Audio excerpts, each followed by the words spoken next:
आइए, सुनिए, देखिए, समझिए सनातन सत्य। जैसी दृष्टि वैसी सृष्टि, दृष्टि विज्ञान। कुदरत, कुदरती रचना एवं कुदरत के कानून से शाश्वत सुख की प्राप्ति। जोधपुर के परम पूज्य महात्मा उपासक प्रोफेसर डॉक्टर सोहन राज तातेड़ के निर्देशन में सनातन सत्य। जैसी दृष्टि वैसी सृष्टि, दृष्टि विज्ञान।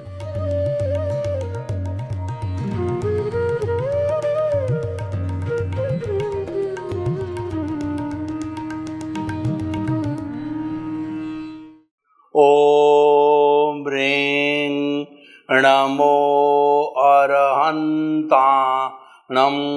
ओम ह्रीं नमो सिद्धाणं। ओम ह्रीं नमो आयर्याणं। ओम ह्रीं नमो उवज्जायाणं।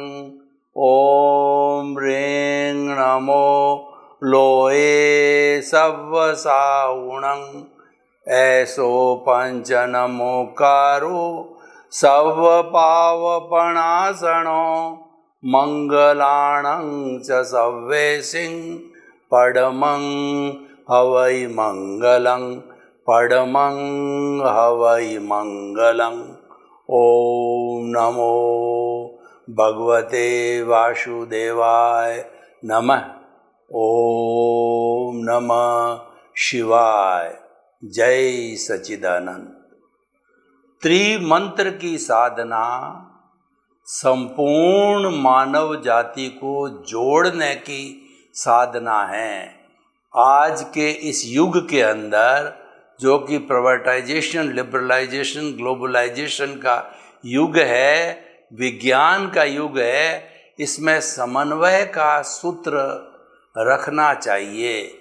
जितना जितना हम इंसान को इंसान से जोड़ेंगे, भातृत्व भाव पैदा करेंगे, मिलनसारिता पैदा करेंगे, मानव धर्म को उत्कृष्ट स्थान देंगे, उतना इतना मानव जाति एक दूसरे से करीब आएगी। और आज जो तांडव नृत्य चल रहा है, हिंसा, आतंकवाद, घृणा, शोषण और निंदा और जो है साम्राज्य के लिए लड़ाई झगड़े, वो सब धीरे धीरे कम हो जाएंगे।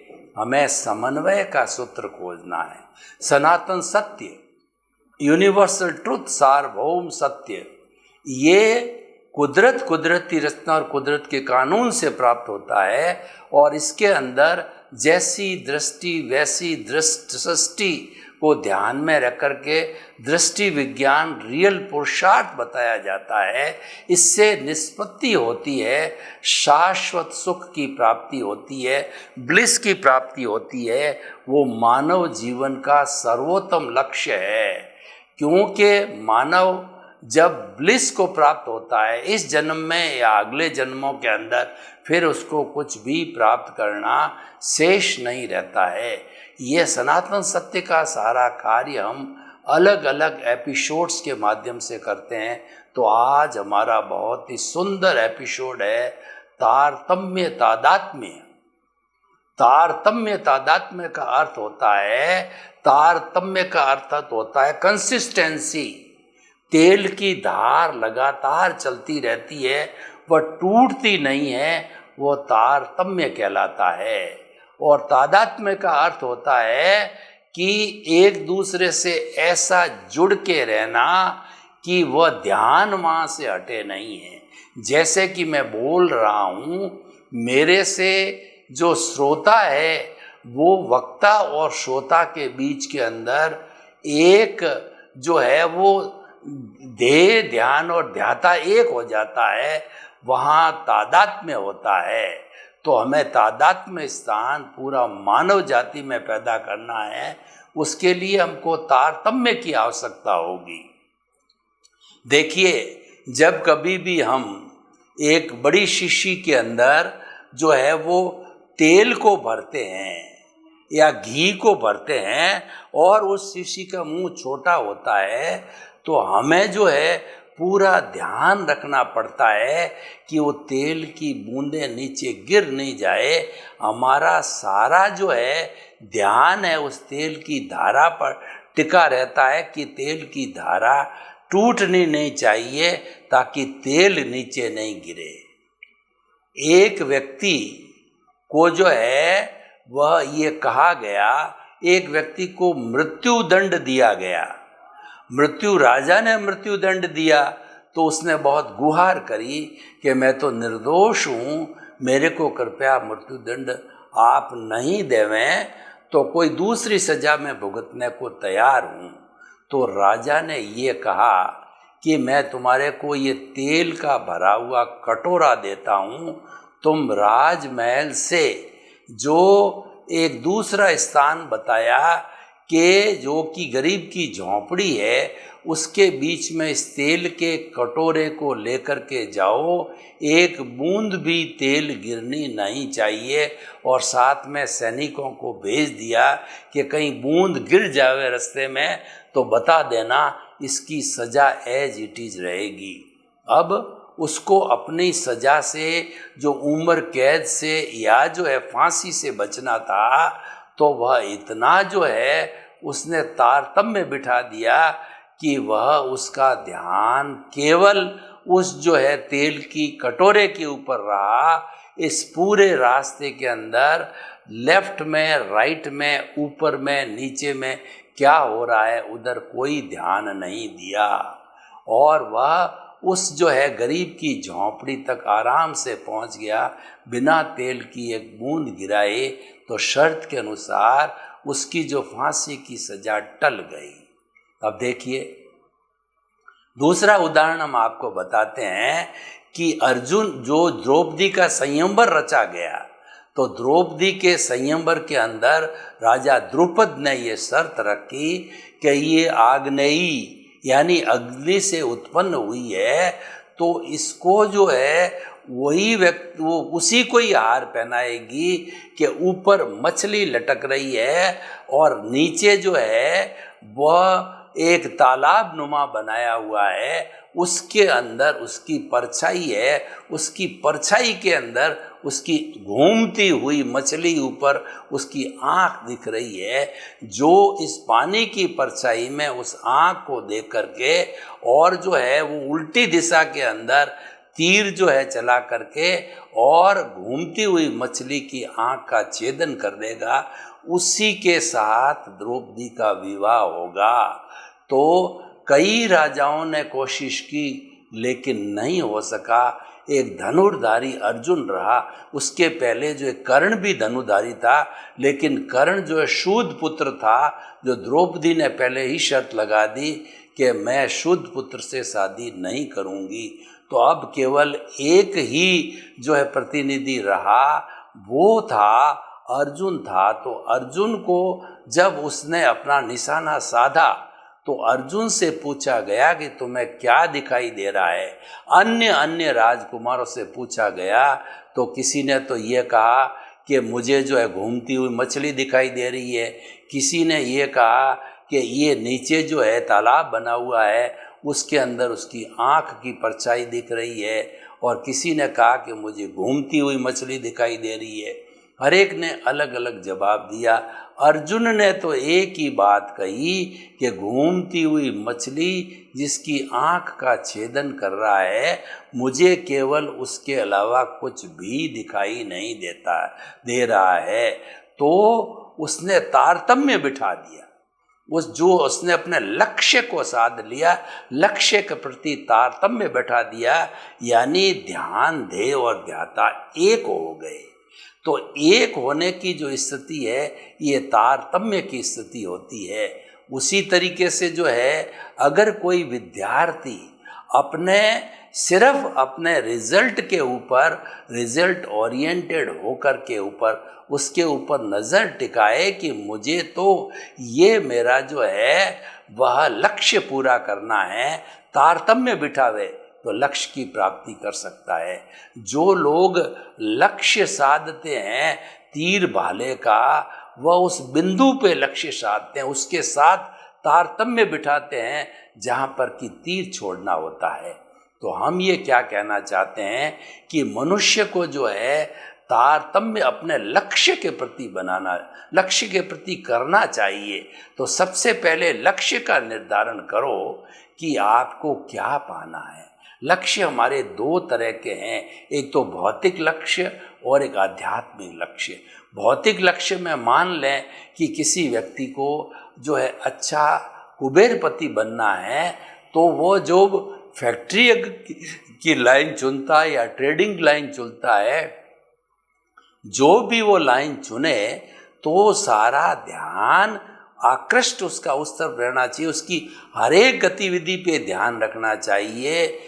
जो मैन्युफैक्चरिंग करता है तो मैन्युफैक्चरिंग पे, रॉ मटेरियल पे, फिनिश प्रोडक्ट के, फैक्ट्री के चलने पे, जैसे सीसीटीवी कैमरे के अंदर अलग अलग पोज आते हैं, उसकी नज़र जो है उन पोज पे रहनी चाहिए कि कहाँ पर जो है लक्ष्य को जो है ऐसे भटकने की कार्रवाई हो रही है, यानी उसका तारतम्य बना रहना चाहिए।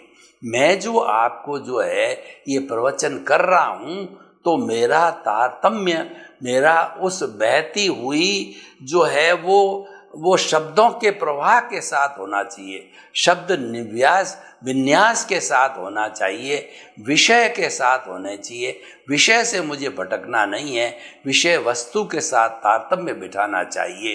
तो तारतम्य का अर्थ होता है एकाकार होना, और एक होता है तादात्म्य। ये दोनों मिलते जुलते हैं।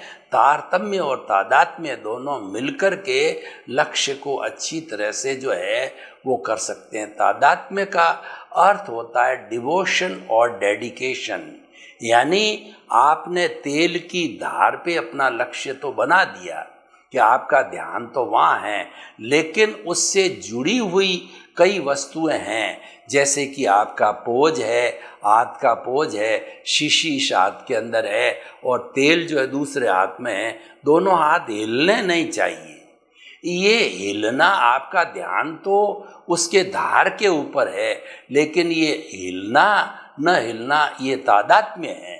तो तादात्म्य का अर्थ होता है संबंध जोड़ना। जैसे कि हमारा बाहर का जो लक्ष्य हमने बताया, कोई भी लक्ष्य, भौतिक लक्ष्य व्यक्ति बिठाता है, जैसे मान लो कोई इंजीनियर बनना चाहता है, तो सारा लक्ष्य उसको इंजीनियर बनने पर रखना चाहिए। उसी के अनुरूप जो है उसकी शिक्षा है जो बढ़ती है, वो तारतम्य और तादात्म्य में से करना चाहिए। यानी उसका ध्यान अपनी पढ़ाई पर रहना चाहिए और तादात्म्य में जुड़ना चाहिए, डिवोशन और डेडिकेशन होना चाहिए। इसका अर्थ क्या हुआ डिवोशन डेडिकेशन का, कि आप आलस्य नहीं करें, क्योंकि कोई भी काम को करेंगे तो आलस्य मनुष्य का एक बहुत बड़ा शत्रु है। आलस्यानाम शरीरस्थो महान रिपु, मनुष्य के शरीर का सबसे बड़ा शत्रु है वो आलस्य है। आपको 15 मिनट की रेस्ट करनी है और आप 2 घंटे सो गए तो आपका जो समय, जो निर्धारित समय वो निकल गया, तो आपका तादात्म्य आपका कहाँ बना हुआ रहा। इसीलिए व्यक्ति को तारतम्य और तादात्म्य का जो लोग लक्ष्य रखते हैं उनको टाइम मैनेजमेंट सीखना पड़ेगा। हमने ये विषय जो है तारतम्य और तादात्म्य क्यों बनाया कि आपका भौतिक जगत और आपका आध्यात्मिक जगत है, इन दोनों के बीच में जो है हम तारतम्य तादात्म्य बनाना चाहते हैं कि ये दोनों एक दूसरे से ऐसे जुड़े रहे कि ये पूरक बन जावे। आपका भौतिक जगत में आप एक अच्छे इंसान बन जाओ, क्योंकि भौतिक जगत आपको पहचान देता है, भौतिक जगत है आपको समाज के अंदर उठने की, बैठने की जो है वह अर्हता देता है, और यह आपको एक अच्छे इंसान के रूप में प्रस्तुत करता है। और आध्यात्मिक लक्ष्य इंडिविजुअल होता है। देखिए हमारे लक्ष्य 2 तरह के होते हैं। सामाजिक लक्ष्य, जिस परिवेश में हम जीते हैं, और भौतिक जो जो आध्यात्मिक लक्ष्य होता है वो प्योरली हमारा प्राइवेट जगत होता है, वो अध्यात्म का जगत होता है, वो परमात्मा का जगत होता है। उसमें कोई परिंदा भी पर नहीं मार सकता है। आपकी कितनी प्रिय पत्नी हो फिर भी आपके प्राइवेट जगत अध्यात्म जगत में वो एंट्री नहीं ले सकती है। यानी हमारा जो लक्ष्य, अगर पुरुषार्थ चतुष्टय की बात करूं यहाँ पे, हमारी life style, way of living, art of living और जो है साइंस ऑफ लिविंग की बात करूं तो बड़े परफेक्ट रूप में हमारी भारतीय संस्कृति के अंदर ये चतुर्थ पुरुषार्थ बताए। यानी चारों पुरुषार्थ व्यक्ति कर लेता है तो वह व्यक्ति जो है भौतिक जगत में भी अच्छा बन जाता है और आध्यात्मिक जगत में भी मुक्ति को प्राप्त हो जाता है। कैसे? अर्थ और काम, ये दो है हमारे भौतिक जगत को साधते हैं। अर्थ के माध्यम से हमारी धन संपत्ति जो है उसका सदुपयोग करना, क्योंकि हम दूसरे की भलाई करना चाहें या हमारे लिए साधन जुटाना चाहें तो भौतिक जगत के अंदर बिना अर्थ के साधन नहीं जुटाए जा सकते हैं। अर्थ की आवश्यकता होती है और शरीर है ये काम से पोषित होता है, परिवार है वो काम से जो है पैदा, प्रजनन काम से होता है। लेकिन काम कैसा? स्वदार संतोष, शरीर की आवश्यकता है। आप गलत दिशा में नहीं जाओ और आप जो है वह युवा अवस्था में भी संयमित रहो। स्वदार संतोष अर्थ होता है एक पत्नी एक पति की मर्यादा में रहना। एक पत्नी को छोड़ करके संसार की जो छोटी स्त्रियां हैं वो मेरी बेटी है, बराबर उम्र की है, वो मेरी बहन है, मेरे से जो बड़ी है वो माँ के समान है, वृद्ध अवस्था के अंदर है तो वो दादी नानी के समान है। ऐसी नज़र रहनी चाहिए। तो ये जो है वह हमारा काम का हो गया। स्वदार संतोष, एक स्त्री के साथ में आपका जो कुछ भी व्यवहार है वो गृहस्थी के लिए मान्य किया गया है, संतानोत्पत्ति वगैरह, अपने परिवार को चलाने के लिए, अपने वंश को चलाने के लिए, आदि आदि। तो इस तरीके से जो है अब हम जो अर्थ काम के साथ साथ में, ये तो हो गया हमारा भौतिक लक्ष्य। धर्म और मोक्ष, मोक्ष हमारा परम लक्ष्य है। मोक्ष हमारा जो है कहना चाहिए शाश्वत सुख है, ब्लिस की अवस्था है कि वो हम प्राप्त क्यों करना चाहते हैं कि इस भौतिक जगत में हम कभी सुख के पलड़े में झूलते हैं, कभी दुख के पलड़े में झूलते हैं। हम 9 महीने माँ के गर्भ के अंदर उल्टे लटकते रहते हैं, गर्मी महसूस होती है, खट्टा मीठा हमको माँ का खून मिलता है और इतनी गंदगी रहती है, इतनी बदबू रहती है। तब हम परमपिता परमेश्वर से प्रार्थना करते हैं, हे प्रभु मुझे जल्दी से जल्दी बाहर निकाल, मेरा दम घुट रहा है। बाहर निकलने के बाद में मैं ईश्वर से और मेरी शुद्ध आत्मा से तादात्म्य बिठा के रहूँगा। लेकिन जब बाहर आता है इस माया की चकाचौंध, इस दुनिया की चकाचौंध को वो देखता है तो वो देखने के बाद के अंदर वह जो उससे प्रभावित हो जाता है, उससे मोहित हो जाता है और वही घोड़ा और वही मैदान करने लग जाता है और फिर आवागमन का चक्कर चालू रहता है। तो हमें जो है वो हमारे इस आध्यात्मिक जगत में तारतम्य और तादात्म्य बिठाना है। हमें प्रतीति, जागृति और अनुभव को बढ़ाना है। हमारी जागृति वो तेल की धार की तरह है, यानी कि तेल की धार टूटना नहीं चाहिए, वह हमारी जागृति है। और तादात्म्य का अर्थ होता है कि हमें ज्ञान मिलने के बाद के अंदर हमें जो अंतरात्मा बनाया गया है, परमात्मा के साथ में हमारा तादात्म्य जुड़ जाना चाहिए। तारतम्य और तादात्म्य है ये प्रतीति, जागृति और अनुभव से जुड़ा हुआ है। ज्यों ज्यों हमारा तारतम्य जागृति बढ़ती जाएगी तो तारतम्य के बढ़ने के साथ साथ में तादात्म्य जो अनुभव है वह भी जो 2 डिग्री दिया गया था वो बढ़ते बढ़ते 360 डिग्री के एंगल पर आ जाएगा। तो ऐसी स्थिति के अंदर हमको केवल दर्शन होगा, और केवल दर्शन है अंतिम पुरुषार्थ है। उसके बाद पुरुषार्थ करने की आवश्यकता नहीं होती है। नेक्स्ट बर्थ में केवल जो है ज्ञान है वो परिणाम के रूप में मिलता है। तो हमारा पुरुषार्थ केवल दर्शन तक ही है, और वो रियल पुरुषार्थ है, उसकी परिणति जो है, उसका जो इफेक्ट है वह केवल ज्ञान होता है। और नेक्स्ट बर्थ में केवल ज्ञानी अपने केवल ज्ञान का उपयोग करके अपने आयुष्य कर्म के अधीन फिर मुक्ति को प्राप्त होता है। तो अब देखिए, ये दोनों बातों से हमारा पुरुषार्थ चतुष्टय से दोनों तरह के जगत है उसका तारतम्य और तादात्म्य बैठ गया। तो हम ये आपको कार्यक्रम इसीलिए दे रहे हैं कि आपका यह जीवन भी अच्छा बने, पारलौकिक जीवन भी अच्छा बने। ऐसा बताया जाता है जिस व्यक्ति का वर्तमान अच्छा होता है निश्चित तौर पे उसका भविष्य अच्छा होगा, क्योंकि भविष्य तो वर्तमान की परिणति है। हमारा जो पुरुषार्थ है वो वर्तमान है, और भविष्य है उसका परिणाम है। तो इसीलिए वो हमें अच्छा परिणाम अवश्य मिलेगा। और यह भी कहा जाता है कि जिसका पास्ट यानी जिसका भूतकाल अच्छा रहा है उसका वर्तमान अच्छा होगा। इसका अर्थ ये होगा कि भूतकाल के अंदर जो है वो अच्छा रहने का अर्थ हो गया हमने अच्छे कर्म किए, हमने अच्छे कॉजेज डाले हैं, तो वो कॉजेज जो है हमें अच्छा फल दे करके पुण्योदय करवाते हैं, और पुण्योदय को प्राप्त करके हमें यह जगत की, और पुण्योदय हमको यह जगत और पारलौकिक जगत दोनों में ही चाहिए।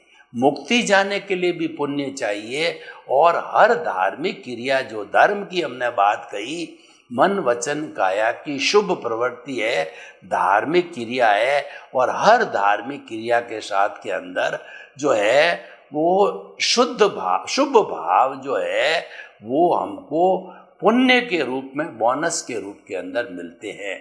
और उसकी निष्पत्ति क्या होती है, हमको अच्छी गति मिलती है। अच्छी गति कौन सी मिलती है, या तो मनुष्य जीवन मिलता है, या जो है हमको देव गति मिलती है। यह तो हमारी मन वचन काया की शुभ प्रवृत्ति हो गई।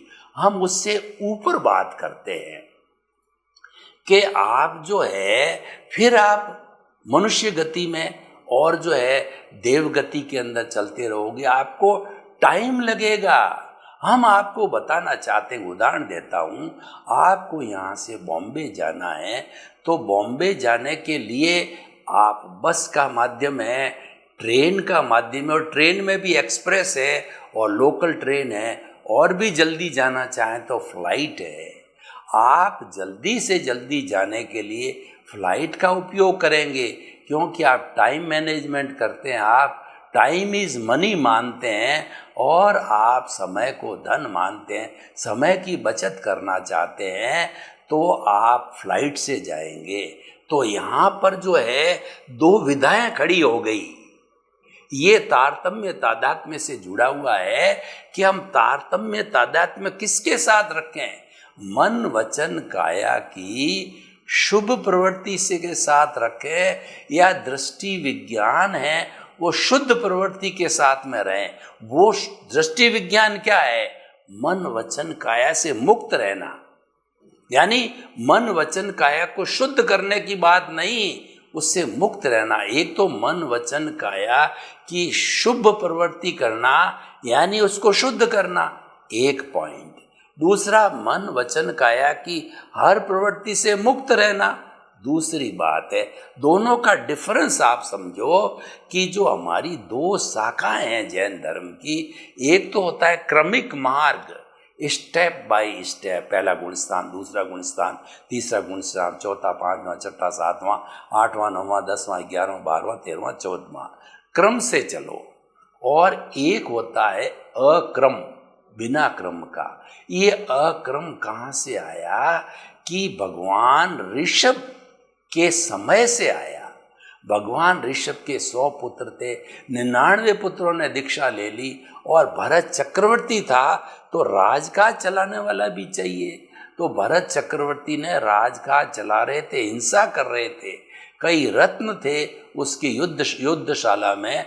तो भगवान से प्रार्थना की, मैं तो इतनी हिंसा करता हूँ, 99 भाइयों को तो आपने दीक्षा दे दी, वो मोक्ष चले जाएंगे, मेरा क्या होगा, आप मेरे भी पिता हैं। तो उन्होंने कहा तू चिंता मत कर, तेरे को मैं एक जो है ना अक्रम मार्ग देता हूँ। तो अक्रम मार्ग क्या है? फ्लाइट है। अक्रम मार्ग हाई जंप है। अक्रम मार्ग लॉन्ग जंप है। अक्रम मार्ग लिफ्ट है, ऐसा बताया जाता है। जब दादा भगवान को जो ये ज्ञान हुआ 1958 के अंदर सूरत के तीसरे प्लेटफॉर्म पे, तो उन्होंने बताया कि मैं 10 लाख वर्ष तक भरत जी के समय में साथ था जिनको अक्रम विज्ञान दिया गया, और शीश महल में बैठ करके उन्होंने इसकी साधना की और वो भी मुक्ति को गए, भरत जी भी मुक्ति को गए। मैं उस वक्त साथ था। मैं 10 लाख वर्ष तक जो है ये चिंतन करता रहा कि इस सृष्टि का नियंता कौन है, ये जो है सृष्टि जो है वो इसका कर्ता कौन है।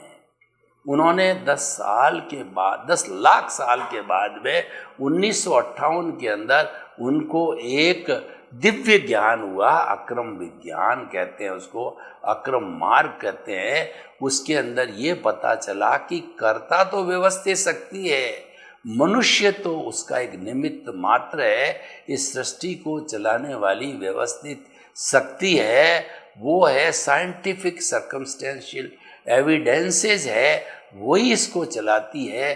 तो यह ज्ञान उनको मिला और उन्होंने धीरे धीरे इसको आगे बढ़ाया, और उस ज्ञान के माध्यम से जो है उन्होंने 2 घंटे के अंदर अपने जो है वो मुमुक्षार्थी जो महात्मा लोग हैं उनको ये ज्ञान दिया करते थे।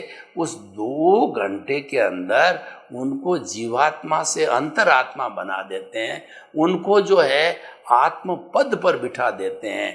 पहले हम देहाध्यास में थे, देहाध्यास से उनको आत्म पद पे बिठा देते हैं। इतना ही काम करते हैं, प्रीति जागृति और अनुभव करा देते हैं।